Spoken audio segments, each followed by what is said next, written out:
मंडळी 19 फेब्रुवारी 1630 ला शिवनेरीवर सनई चौघड्यांचा गजर झाला आणि एका युगाचा प्रारंभ झाला। ज्या काळात चहूकडे अंधार होता, गुलामी होती, त्या काळात एका राजाने शून्यातून विश्व निर्माण केलं। कपाळाला चंद्रकोर, हाती भवानी तलवार आणि काळजात रयतेचं प्रेम घेऊन हिंदवी स्वराज्य उभं केलं, ते म्हणजे छत्रपती शिवाजी महाराज। शिवाजी महाराजांनी आपल्या अफाट बुद्धिमत्ता, शौर्य आणि कुशल प्रशासनाच्या जोरावर गुलामगिरीच्या अंधारात असलेल्या जनतेला स्वातंत्र्याची पहाट दाखवली। शिवाजी महाराजांनी केवळ स्वराज्याची स्थापना केली नाही, तर स्त्रियांचा सन्मान, शेतकऱ्यांचं हित आणि धार्मिक सहिष्णुतेचा आदर्श दिला। म्हणूनच आज आपण छत्रपती शिवाजी महाराजांच्या आयुष्यातील 5 हुशारीचे किस्से जाणून घेऊयात। नमस्कार, मी हर्षदा आणि तुम्हाला तर माहितीये आपला विषयच भारी आहे। मंडळी, छत्रपती शिवाजी महाराजांच्या हुशारीबाबत बोलत असताना सगळ्यात पहिल्यांदा तर महाराजांच्या गनिमी काव्याचा उल्लेख केला जातो। यानुसार बादशाह औरंगजेबाचा मामा शाहिस्तेखान पुण्यात 9 मे 1630 पासून ते 5 एप्रिल 1663 पर्यंत म्हणजे सुमारे 3 वर्ष 1.5 लाख सैन्यांसह मुक्काम ठोकून होता। त्याचे तिथल्या लोकांवर अन्याय अत्याचार सुरूच होते। त्याचा हा धुमाकूळ संपवण्यासाठी महाराजांनी 6 एप्रिल 1663 च्या पहाटे लाल महालात चिरून त्याला ठार मारण्याचं धाडस केलं होतं। परंतु खानाच्या सुदैवानं त्याच्या प्राणावरचं बोटावर निभावलं। या सर्व हल्ल्यात महाराजांनी गनिमी काव्याचा पुरेपूर वापर केला होता। यावेळी मराठ्यांनी लग्नाचं वऱ्हाड आणि वाजंत्री बनून पुणे शहरात प्रवेश मिळवला होता। इतकंच नाही तर शिवाजी महाराजांची आग्र्याहून सुटका हाही एक पूर्वनियोजित आणि अपूर्व असा गनिमी कावाच होता। आणि गनिमी काव्याची लढाई हे एक कपट युद्ध असतं असा आभास मराठ्यांच्या शत्रूंनी निर्माण केला असला तरी ते एक युद्धतंत्र आहे आणि हेच युद्धतंत्र शिवाजी महाराजांनी मुघलांविरुद्धच्या लढाईत वापरलं होतं। मंडळी, महाराजांच्या युद्धनीतीचं सर्वात मोठं वैशिष्ट्य म्हणजे निसर्गाचा वापर। मुघल आणि आदिलशाही सैन्य म्हणजे मैदानी प्रदेशातले भाग, पण सह्याद्रीच्या पावसात मात्र त्यांचे दात खिळखिळे व्हायचे। हीच नेमकी नस महाराजांनी ओळखली होती। ज्या काळात मुघल आणि आदिलशाही सैन्य पावसाळ्यात आपापल्या छावण्यांमध्ये आरामात बसायचे, त्याच वेळी महाराज पावसाचा फायदा घेऊन शत्रूवर तुटून पडायचे। पन्हाळगडाच्या वेढ्यातून निसटताना महाराजांनी मुद्दाम आषाढ महिन्यातील त्या काळ रात्रीची निवड केली, जेव्हा विजांचा कडकडाट आणि मुसळधार पाऊस सुरू होता। महाराजांनी निसर्गालाच आपली ढाल बनवलं। भर पावसात डोंगर दड्यात तुडवत त्यांनी आपली सुटका करून घेतली। तसंच 1661 मध्ये कारतलब खान मोठी फौज घेऊन कोकणात उतरत होता। त्यावेळी महाराजांनी त्याला अशा अरुंद खिंडीत गाठलं जिथं हवामानामुळे धुकं होतं आणि रस्ता बारीक होता। शत्रू आपल्या तोफा आणि सैन्यांसह तिथं अडकला। महाराजांनी याच नैसर्गिक पडद्याचा वापर करून आपल्या मावळ्यांना डोंगरदऱ्याच्या कडेकपारीत लपून ठेवलं होतं। मावळ्यांनी शत्रूवर बाणांचा वर्षाव केला तेव्हा शत्रूला आपण कोणाशी लढतोय हे सुद्धा दिसत नव्हतं। यावरूनच महाराजांची हुशारकी दिसून येते। यानंतरचा तिसरा किस्सा म्हणजे आरमार उभारणी। हा किस्सा महाराजांची दूरदृष्टी कशी होती हे दाखवतो। जेव्हा 1655 च्या सुमारास महाराजांनी जावळी ताब्यात घेतली, तेव्हा रायगड ही स्वराज्यात आला। रायगड हा केवळ एक किल्ला नव्हता, तर तिथून संपूर्ण किनारपट्टीवर लक्ष ठेवता येत होतं। म्हणूनच स्वराज्याचा विस्तार करण्यासाठी महाराजांना आरमारची बांधणी करणं आवश्यक वाटू लागलं।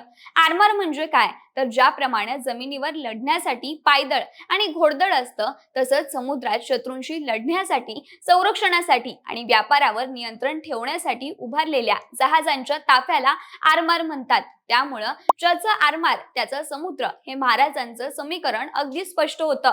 मग महाराजांनी 1659 मध्ये मराठ्यांच्या आरमाराची मुहूर्त मेढ रोवली। जहाज बांधणी, जहाजांसाठी सुरक्षित बंदरे, जहाज दुरुस्तीची तरतूद आणि या जहाजांसाठी लागणारे शिक्षित आरमारी सैनिक तयार करणं, ही सगळी कामं केली। यामुळे इंग्रजांनी 26 नोव्हेंबर 1664 रोजी पाठवलेल्या पत्रात इतर राजांना कळवलं की शिवाजी विजयी आणि अनिर्बंध असून त्यांचं सामर्थ्य रोज वाढतंय। सभोवतीच्या राजांना त्यांची मोठी दहशत वाटते। यावरून लक्षात येतं की शिवाजी महाराजांच्या वाढत्या आरमारी बळाचा इंग्रजांनी चांगलाच धसका घेतला होता। यानंतर एप्रिल मे 1675 मध्ये शिवाजी महाराजांनी फोंडा किल्ला जिंकल्यामुळे त्यांच्या ताब्यातील किनारपट्टीत वाढ झाली। मग आदिलशाहीला पश्चिमेकडे किनारपट्टीच उरली नाही, म्हणजे आदिलशाहीचा मुलूक तर गेलाच आणि शिवाय अरबी समुद्रातून होणारा व्यापार शिवाजी महाराजांच्या हाती आला। यावरून लक्षात येतं की आरमार उभारणी मागे शिवाजी महाराजांची युद्धाबाबत मोठी रणनीती होती. मंडळी, छत्रपती शिवाजी महाराजांच्या शौर्य कथा आपण सगळ्यांनी ऐकल्या आहेत, पण त्यांची बुद्धिमत्ता आणि नियोजन आणि दूरदृष्टी थक्क करणारी होती.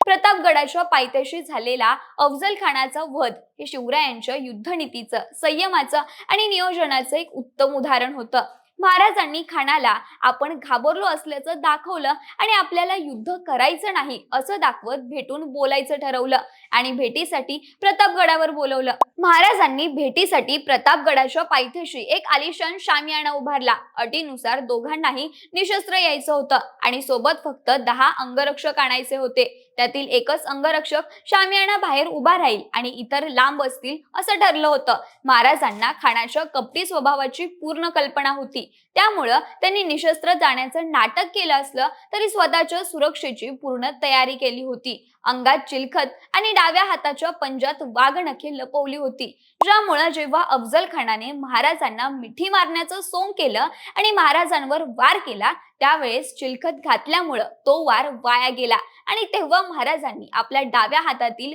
वाघनखे खानाच्या पोटात खुपसली आणि त्याचा कोथळा बाहेर काढला. यावरूनच लक्षात येतं की छत्रपती शिवाजी महाराज फक्त शूर नव्हते तर बुद्धिमान आणि तितकेच हुशार होते. मंडळी, यानंतर महाराजांच्या हुशारकीचा अजून एक किस्सा म्हणजे सुरतवर छापा. यालाच सुरतची लूट असंही म्हटलं जातं, पण वास्तविक पाहता सुरतवर छापा टाकणं ही महाराजांची एक रणनीती होती. यानुसार सुरत मुघलांच्या हाती असताना मुघलांनी स्वराज्याची केलेली लूट आणि नुकसान भरून काढण्यासाठी, स्वराज्य अधिक बळकट करण्यासाठी महाराजांना शेवटचा निर्णय घेणं भाग पडलं. छत्रपती शिवाजी महाराजांच्या चरित्रात सुरत प्रकरण खूप महत्वाचं होतं, कारण सुरतच्या मोहिमेनं महाराजांना जागतिक कीर्ती प्राप्त झाली. मुघल साम्राज्यात दिल्लीनंतर महत्वाचं असलेलं सुरत शहर एक जागतिक व्यापारी केंद्र होतं. मुघल साम्राज्याची शान असलेल्या या शहरात महाराजांनी छाप टाकून खंडणी वसूल केली, कारण शाहिस्तेखानानं 3 वर्ष स्वराज्यात धुमाकूळ घातला होता. सलग 3 वर्ष स्वराज्यात मुघल फौजा नासधूस करत होत्या, त्यामुळे स्वराज्याची आर्थिक घडी विस्कळीत झाली होती.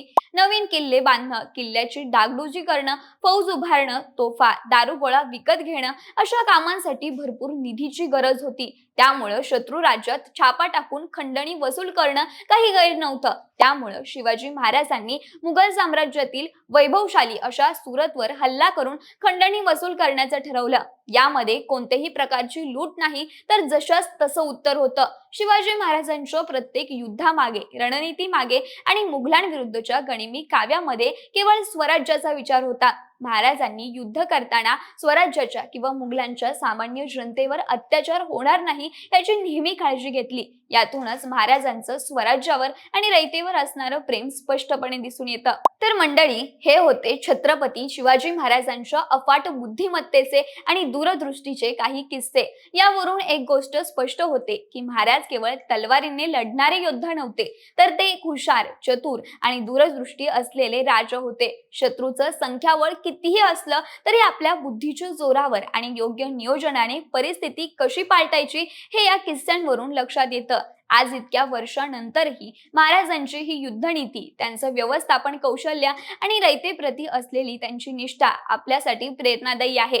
शेवटी महाराष्ट्राचे आराध्य दैवत छत्रपती शिवाजी महाराज यांना विनम्र अभिवादन.